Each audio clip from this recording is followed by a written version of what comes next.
ഭീകരർക്കെതിരെ ജമ്മുകശ്മീർ പോലീസിന്റെ സർജിക്കൽ നടപടി.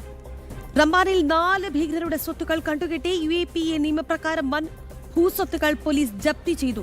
പാകിസ്ഥാനിലും POKയിലും ഇരുന്ന് ഭാരതത്തിനെതിരെ ഗൂഢാലോചന നടത്തുന്ന ഭീകരർക്ക് കനത്ത പ്രഹരം. ഭീകരവാദ ശൃംഖലയെയും അതിന് തണലേകുന്നവരെയും വേരോടെ പിഴുതെറിയുമെന്ന റംബാൻ SSP അരുൺ ഗുപ്ത അറിയിച്ചിട്ടുണ്ട്. വിവരങ്ങളുമായി എസ് നന്ദഗോപൻ തുടരുകയാണ്. നന്ദൻ, അതായത് ഭീകരർക്കെതിരെ യാതൊരു വിട്ടുവീഴ്ചയ്ക്കും കേന്ദ്രം തയ്യാറല്ല. ഇപ്പോൾ ജമ്മുകശ്മീരിൽ തുടർ നടപടികൾ ഉണ്ടാവുകയാണ്. എന്തൊക്കെയാണ് തുടർ നീക്കങ്ങൾ?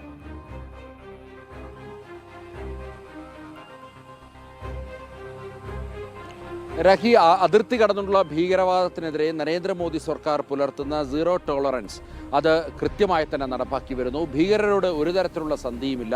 മാത്രമല്ല, അതിർത്തിക്കപ്പുറത്തിരുന്ന ഈ രാജ്യത്ത് അരാജകത്വം വിതയ്ക്കാൻ ശ്രമിക്കുന്നവർക്കെതിരെ കർശന നടപടികൾ ഉണ്ടാകുമെന്നുള്ള സൂചന നൽകിക്കൊണ്ടാണ് കുപ്രസിദ്ധ ഭീകരവാദികൾ 4 ഭീകരവാദികളുടെ കോടികൾ വിലമതിക്കുന്ന ഭൂസ്വത്തുക്കൾ റംബാനിൽ റവന്യൂ വകുപ്പ് അധികൃതരുടെ കൂടി സഹായത്തോടുകൂടി പോലീസ് കണ്ടുകെട്ടിയിരിക്കുന്നത്. നേരത്തെ തന്നെ ഇതുമായി ബന്ധപ്പെട്ട് നോട്ടീസ് ബന്ധപ്പെട്ടവർക്ക് പോലീസ് നൽകിയിരുന്നു, റവന്യൂ വകുപ്പ് നൽകിയിരുന്നു.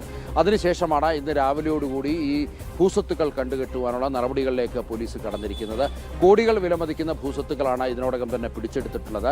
കഴിഞ്ഞ കുറേ നാളുകളായി ഇത്തരത്തിൽ UAPA നിയമപ്രകാരം ഈ ഭീകരവാദത്തിലേക്ക് ഏർപ്പെടുന്നവർക്കെതിരെയും അതേപോലെ തന്നെ ലഹരിമരുന്ന് വിൽപ്പനക്കാർക്കെതിരെയും അതികർശനമായ നടപടികളാണ് ഈ സംസ്ഥാന സർക്കാരിൻ്റെ നേതൃത്വത്തിൽ, അതായത് ജമ്മു കാശ്മീർ ഭരണകൂടത്തിൻ്റെ നേതൃത്വത്തിൽ കേന്ദ്ര സർക്കാരിൻ്റെ നിർദ്ദേശപ്രകാരം പോലീസ് സ്വീകരിച്ചു വരുന്നത്. ഇതിൻ്റെ ഭാഗമായിട്ടാണ് റംബാനിൽ 4 ഭീകരരുടെ സ്വത്തുക്കൾ ഇന്നിപ്പോൾ കണ്ടുകെട്ടിയിരിക്കുന്നത്. രാഖി, ശരി നന്ദൻ. എന്തായാലും ഭീകരർക്കെതിരെ നടപടി ഘടിപ്പിക്കുകയാണ്. നന്ദഗോപനാണ് വാർത്തയുടെ വിശദാംശങ്ങൾ നൽകിയത്.